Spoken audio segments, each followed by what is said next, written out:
Panorama group, जो सोचता है वो करता है। आपके अपने सपनों का आशियाना। देश की राजधानी दिल्ली, जहां प्रदूषण का स्तर लगातार खतरनाक बना हुआ है, लेकिन इस गंभीर संकट के बीच सियासी आरोप प्रत्यारोप भी तेज हो गए हैं। आपको बता दें कि दिल्ली में पिछले करीब 2 महीनों से हालात जस के तस बने हुए हैं। आज भी राजधानी का एयर क्वालिटी इंडेक्स यानी एक्यूआई 500 के पार रिकॉर्ड किया गया है, जो गंभीर से भी ऊपर की स्थिति मानी जा रही है। हालात की गंभीरता को देखते हुए पूरे नेशनल कैपिटल रीजन में ग्रैप स्टेज 4 लागू कर दिया गया है। इसी बीच आम आदमी पार्टी और भारतीय जनता पार्टी के बीच प्रदूषण को लेकर राजनीतिक जंग छिड़ गई है। आम आदमी पार्टी के प्रदूषण से निपटने में नाकामी का आरोप लगाते हुए बीजेपी और दिल्ली की मुख्यमंत्री पर सीधा हमला बोला गया है।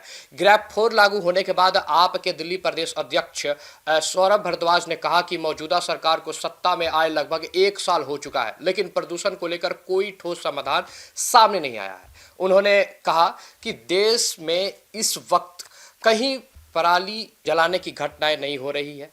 इसके बावजूद दिल्ली की हालत यह है कि बंद कमरे के अंदर भी स्मॉग साफ दिखाई दे रहा है।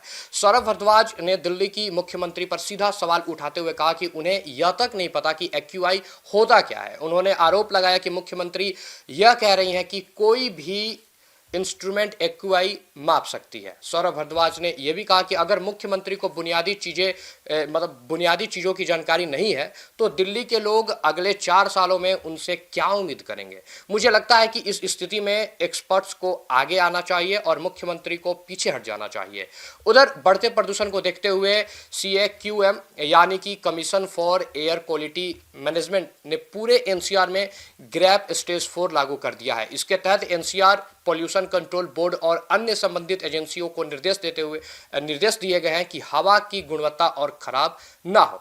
इसके लिए सभी आपात उपायों को सख्ती में लागू किया जाए। दिल्ली सरकार ने बच्चे की सेहत को ध्यान में रखते हुए स्कूलों को लेकर भी अहम फैसला लिया। क्लास 5 तक की पढ़ाई को हाइब्रिड मोड में चलाने के निर्देश दिए हैं। वहीं ग्रैप 4 के तहत राज्य सरकार के पास यह विकल्प भी है कि स्थानीय हालात के आधार पर क्लास 6 से 10 और 11 की फिजिकल क्लासेस को अस्थायी रूप से बंद किया जा सकता है।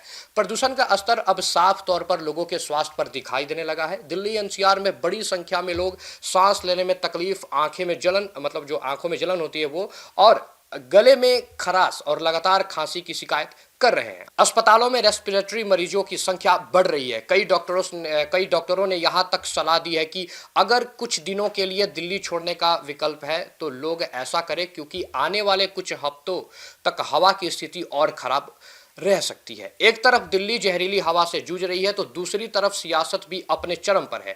अब बड़ा सवाल यही है कि राजनीतिक आरोपों से आगे बढ़कर ठोस समाधान कब निकलेगा। इसी के साथ इस खबर में फिलहाल इतना ही। मैं अंकित और आप देख रहे थे सिटी पोस्ट लाइव।